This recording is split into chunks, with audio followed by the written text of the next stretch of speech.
आपको आज इस वीडियो में ऐतिहासिक स्रोत लेसन है। ऐतिहासिक स्रोत के बारे में बता रहे हैं। यहाँ यूपीएससी से संबंधित, पीसीएस से संबंधित प्रश्न आते हैं। ठीक है, ध्यान दीजिए कि किसी व्यक्ति, समाज अथवा देश, इतिहास किसे कहते हैं? समझ में आया? इतिहास किसे कहते हैं इसके बारे में जानकारी करेंगे कि किसी व्यक्ति, समाज अथवा देश, किसी व्यक्ति, समाज अथवा देश से संबंधित महत्वपूर्ण, विशिष्ट व सार्वजनिक क्षेत्र की घटनाओं, तथ्यों आदि का कालक्रमिक विवरण इतिहास कहलाता है। समझ में आया कि नहीं आया? कि कह रहा है कि किसी भी व्यक्ति है, समाज है, देश से संबंधित महत्वपूर्ण, विशिष्ट यानी कि विशेष प्रकार के व सामाजिक क्षेत्र के जो घटनाओं होते हैं, तथ्य होते हैं, उनको कालक्रमिक विवरण जो होता है उसे ही इतिहास कहते हैं। समझ में आया? इतिहास किसी समाज विशेष की सामाजिक, सांस्कृतिक, राजनैतिक एवं आर्थिक स्थिति तथा इन स्थितियों में समय के साथ साथ होने वाले परिवर्तनों को भी प्रस्तुत करता है।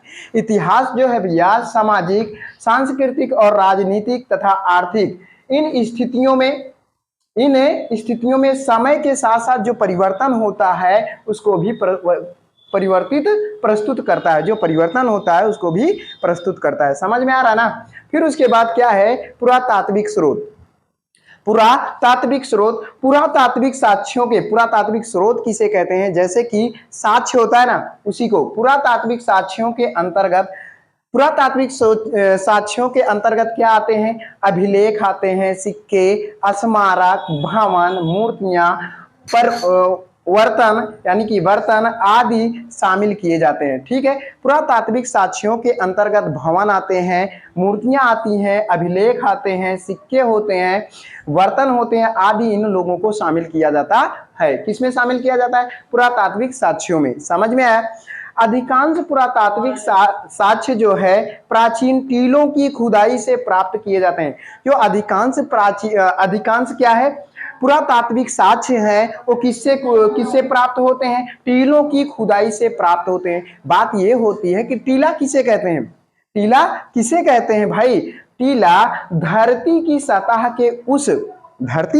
के उस उभरे हुए भाग को कहते हैं जिसके नीचे पुरानी बस्तियों के अवशेष विद्यमान होते हैं।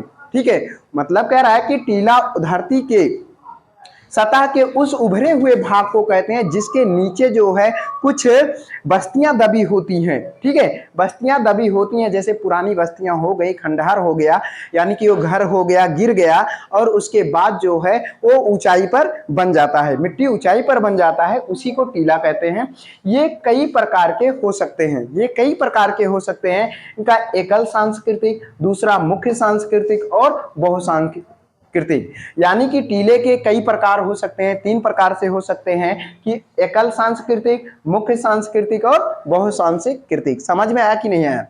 ठीक है, आगे प्राचीन टीलों, यानी कि जो प्राचीन टीले हैं, यानी कि प्राचीन टीलों अथवा स्मारकों का उत्खनन कर वहां से प्राप्त वस्तु व कलाकृतियों के आधार पर क्रमिक ऐतिहासिक विश्लेषण जो करना होता है उसे हम क्या कहते हैं? पुरातात्विक विज्ञान कहते हैं, अथवा उसको और नामों से पुरातात्विक विज्ञान अथवा आर्थियोलॉजी के नाम से जाना जाता है। ठीक है भाई, इसमें समझ में आया कि नहीं आया? जो प्राचीन टीले होते हैं, प्राचीन टीले स्मारकों का उत्खनन यानी कि खुदाई करके वहां से जो वस्तु को प्राप्ति होती है तथा कलाकृतियों के आधार पर, जो कलाकृतियों के आधार पर क्रम से इतिहास का विश्लेषण किया जाता है उसे पुरातात्विक विज्ञान कहते हैं। तो पुरातात्विक विज्ञान को आर्कियोलॉजी भी कहा जाता है। ठीक है, पुरातात्विक विज्ञान को आर्कियोलॉजी भी कहा जाता है। अगला है पश्चिमोत्तर, यानी कि पश्चिम की ओर, पश्चिम भारत में हुए उत्खननों से ऐसे नगरों का पता चलता है। पश्चिम भारत में ऐसे उत्खननों से, यानी कि खुदाई करने से ऐसे नगरों का पता चला है, यानी कि चलता है, जिसकी स्थापना लगभग 2500 ईसा पूर्व हुई थी। ठीक है, जिसकी स्थापना लगभग 2500 ईसा पूर्व हुई थी। अगला, उत्खननों से यानी कि खुदाई से हमें गंगा की घाटी में विकसित कहा गंगा की घाटी में विकसित, यानी कि उत्खननों से यानी कि खुदाई से हमें गंगा की घाटी में विकसित भौतिक संस्कृति, क्या भौतिक संस्कृति के विषय में भी जानकारी मिलती है। समझ में आया? गंगा की खुदाई, इसमें प्रश्न ये पूछा जा सकता है कि गंगा की खुदाई में विकसित भौतिक संस्कृति से किस भौतिक संस्कृति के विषय में जानकारी मिलती है, यानी कि गंगा की खुदाई से हमें किस संस्कृति का जानकारी मिलती है, किस संस्कृति की जानकारी मिलती है, भौतिक संस्कृति के विषय में जानकारी मिलती है। समझ में आया कि नहीं आया? कि उस जानकारी मिलती है कि उस समय में लोग, यानी कि उस समय में क्या है, उत्खनन से हमें गंगा की घाटी से विकसित भौतिक संस्कृति के विषय में यह जानकारी मिलती है कि उस समय के लोग जो है किस प्रकार के बस्तियों में रहते थे और उसकी सामाजिक रचना कैसी थी, किस प्रकार की बस्तियों में रहते थे, उसकी सामाजिक रचना कैसी थी, और वे किस प्रकार के मृद भांड, यानी कि किस प्रकार के मृद भांड का उपयोग करते थे। समझ में आया?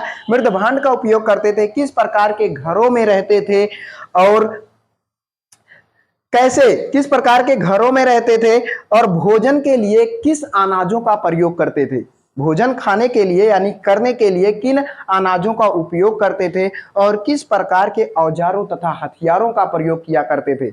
उत्खनन से हमें इस बारे में जानकारी मिलती है भाई कि किस प्रकार के हथियारों का प्रयोग करते थे, किस प्रकार के औजारों का प्रयोग करते थे, किस प्रकार के कैसे घरों में रहते थे और अनाजों का किस प्रकार का प्रयोग करते थे, कौन सा चीज खाते थे, किस बस्तियों में रहते थे। उत्खनन से हमें ये जानकारी मिलती है। समझ में आया?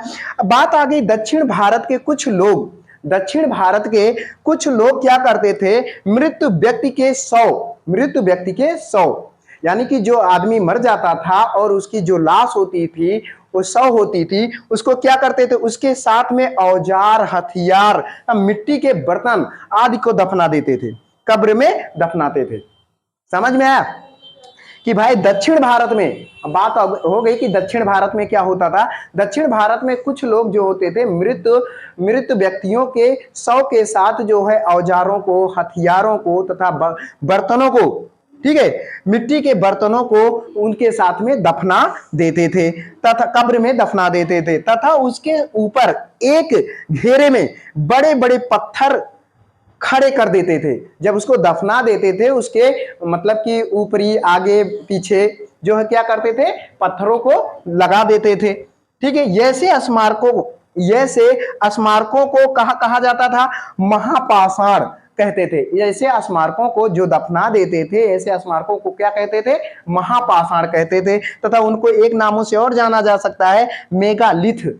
महापाषाण यानी कि मेगालिथ भी कहते थे। समझ में आया? ये क्वेश्चन जो है यूपीएससी लेवल का है। समझ में आया? और वैसे भी सवाल पूछे जा सकते हैं, कोई भी कंपटीशन में कहीं से भी उठाया जा सकता है। बढ़िया से पढ़ो, ठीक है।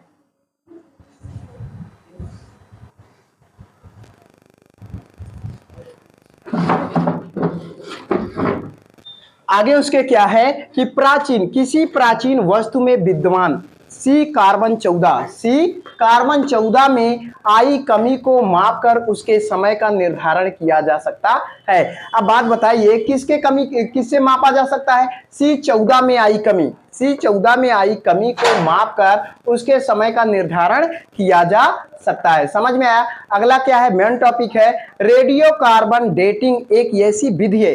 रेडियो कार्बन डेटिंग एक ऐसी विधि है जिसके द्वारा यह पता लगाया जाता है कि कोई वस्तु किस काल से संबंधित है। भाई देखिए, रेडियो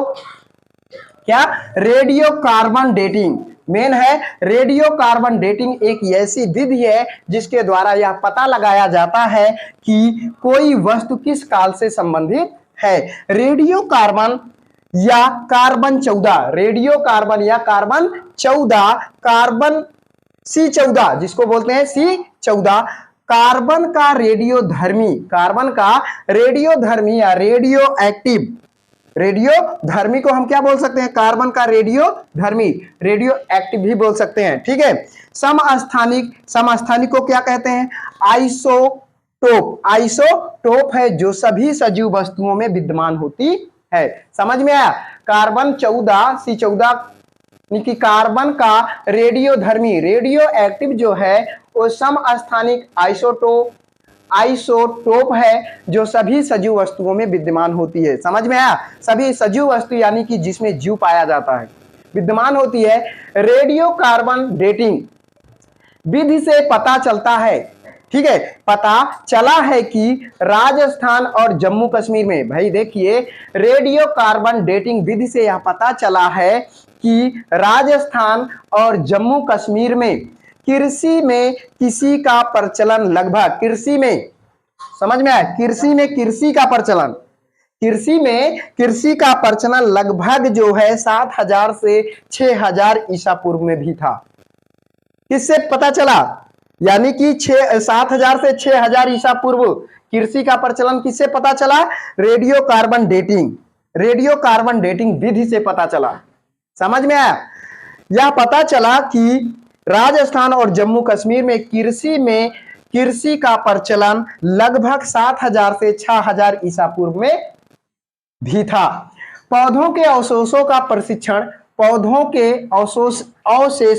प्रशिक्षण कर विशेषता परागों विश्लेषण द्वारा जलवायु और वनस्पति का इतिहास जाना जाता है। पौधों के अवशेष किसे कहते हैं? जो इसके बारे में जानकारी होती है, ठीक है। पौधों के अवशेषों का प्रशिक्षण करके पता चला कि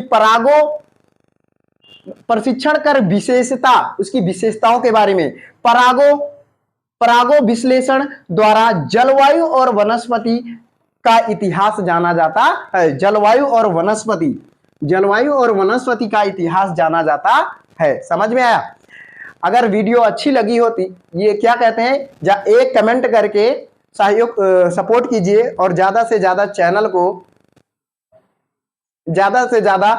को सब्सक्राइब कीजिए और वीडियो को शेयर कीजिए, ज्यादा से ज्यादा शेयर कीजिए, जैसे कि आपको नोटिफिकेशन पहुंचता रहे। ये जो है एग्जाम में, किस एग्जाम में? ज्यादा करके यूपीएससी लेवल और पीसीएस लेवल एग्जाम में आएंगे, ठीक है। वनडे एग्जाम में भी इसमें से प्रश्न पूछा जा सकता है, ध्यान से पढ़ लीजिएगा।